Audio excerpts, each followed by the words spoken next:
Bienvenue sur ocode.fr. Dans cette vidéo, je vais vous montrer l'entrée du port GPIO de la P0. Cette vidéo fait suite à la précédente. J'avais fait clignoter une LED à la sortie du GPIO du P0. Maintenant, je vais utiliser l'entrée du port GPIO 17 qui se trouve à la broche numéro 11. À la broche numéro 1 du P0 qui est l'alimentation 3,3 volts, je branche une résistance de 1 kg. Cette résistance est une résistance de tirage qui va fixer constamment cette entrée à 3,3 volts qui se branche sur le GPIO 17. Pour donner l'information de l'entrée à 0, j'ajoute à cela un interrupteur qui est connecté au moins du P0 qui se trouve à la broche 9.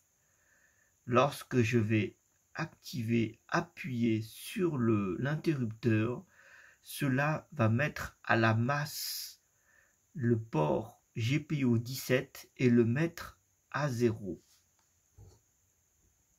À l'image, vous voyez comment est câblée la résistance et l'interrupteur qui est matérialisé par la barre vert fluo. J'ouvre le terminal.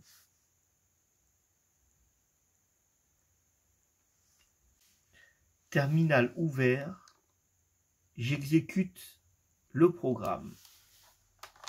Ici, je remarque que toutes les secondes, je vois un affiché qui se trouve au bord à gauche.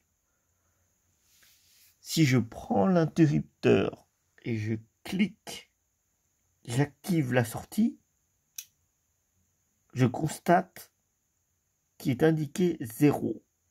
Je relâche. 1. Je recommence. Nous avons donc testé l'entrée du P0. Il est obligatoire de mettre cette résistance de tirage à 3,3 volts. Sans cette résistance, la valeur d'entrée du P0 risque d'être aléatoire. En électronique, on dit que c'est une patte en l'air. Maintenant que le test d'entrée du P0 est concluant, nous allons passer à l'étape suivante. Donc, l'étape suivante est d'envoyer le signal de détection de sonnerie. Donc, je rappelle, pour notre projet, ici, c'est la prise T du téléphone qui se trouve à la box. Chez moi, c'est l'opérateur SFR. Lorsque le téléphone sonne, de ces deux paires de fils, il y a une tension de 80 volts alternatif. Ce 80 volts va être filtré afin de produire un signal. Ce signal sera l'entrée du P0. Cette entrée est bien sûr protégée par une diode Zener qui ne permet au maximum d'atteindre 4,5 volts. Le travail du P0 est donc de recevoir ce signal et d'allumer une LED. Voici donc ce qu'il y a dans notre filtre. Ici, un condensateur de 0,1 microfarad. Lorsque le 80 volts va apparaître, un courant va être transmis à la résistance de 1,8 K. Cette diode va permettre d'avoir uniquement une tension positive. Et on y ajoute une diode Zener de 4,5 volts afin que le Pi0 ne reçoive pas une tension trop élevée. Avant de brancher notre connecteur, il faudra bien retirer la résistance de tirage de 1 kg sur le 3,3 volts. Pour le test, ici j'ai ma SFR Box. Il faudra s'y connecter avec le navigateur en tapant 192.168.1.1, déverrouiller avec le bouton de sécurité, aller dans l'onglet Maintenance, Diagnostic et suivre les étapes. Puis ici j'ai branché le filtre, toujours ici notre Pi0 à l'entrée. Et ici, j'ai rajouté un oscilloscope.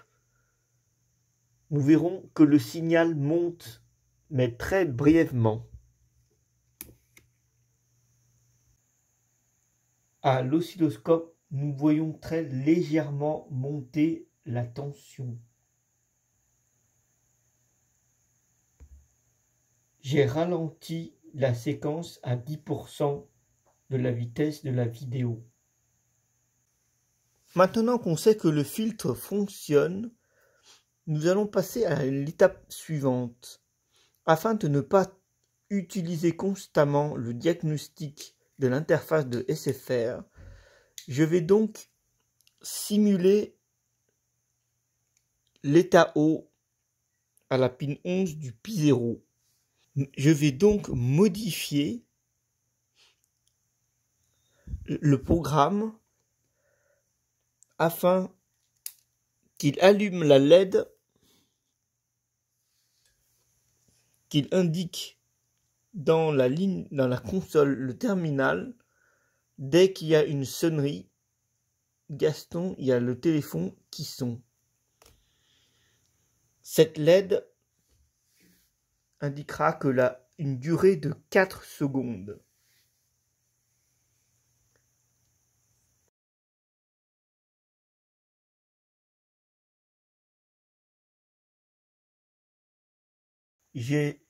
On va donc utiliser la LED bleue afin de dire qu'il y a une sonnerie.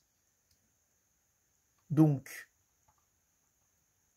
j'ai mis à cette ligne-là GPIO Setup 3. La 3 correspond à la broche numéro 3 qui est reliée à la LED bleue en sortie gpo.out. Puis, j'ai initialisé cette sortie à 0, c'est-à-dire que j'éteins la LED bleue. Nous avons toujours notre boucle. Nous affichons toujours l'état de l'entrée de l'interrupteur. Ici, je mets toujours une condition. Si l'entrée 11 est égale à 1, soit high, soit j'ai appuyé sur le bouton et j'ai 3,3 volts. J'affiche ici la broche numéro 11, l'état, et j'affiche une information. Gaston, il y a le téléphone qui sonne. Puis, je mets la sortie à high, donc GPIO output 3 GPIO.high, ce qui va allumer la LED bleue. Puis, j'attends 4 secondes avec time sleep 4. Puis, je remets la LED bleue à 0. Je quitte donc l'éditeur Nano et je lance le logiciel. La LED bleue est éteinte, l'entrée est à 0. Donc je simule une sonnerie, quelqu'un m'appelle.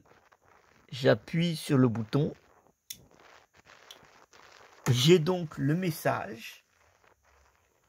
J'ai attendu 3 secondes et je réaffiche l'entrée. Je rappuie. Le temps s'est écoulé et ainsi de suite.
Je lance l'étape 3 pour faire sonner la ligne.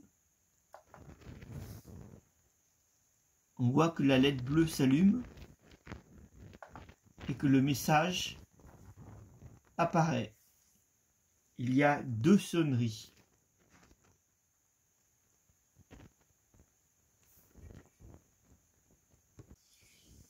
Dans la prochaine vidéo, je ne vais pas continuer avec Python. Je vais plutôt utiliser Node.js. Pourquoi ce langage? Parce que ce langage est adapté au navigateur web. C'est du JavaScript. Je vais donc programmer en langage JavaScript. Mon but étant par la suite de faire une application Android APK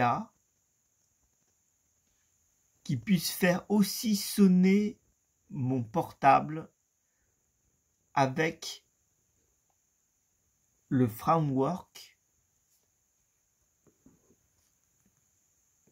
Cordova et AngularJS.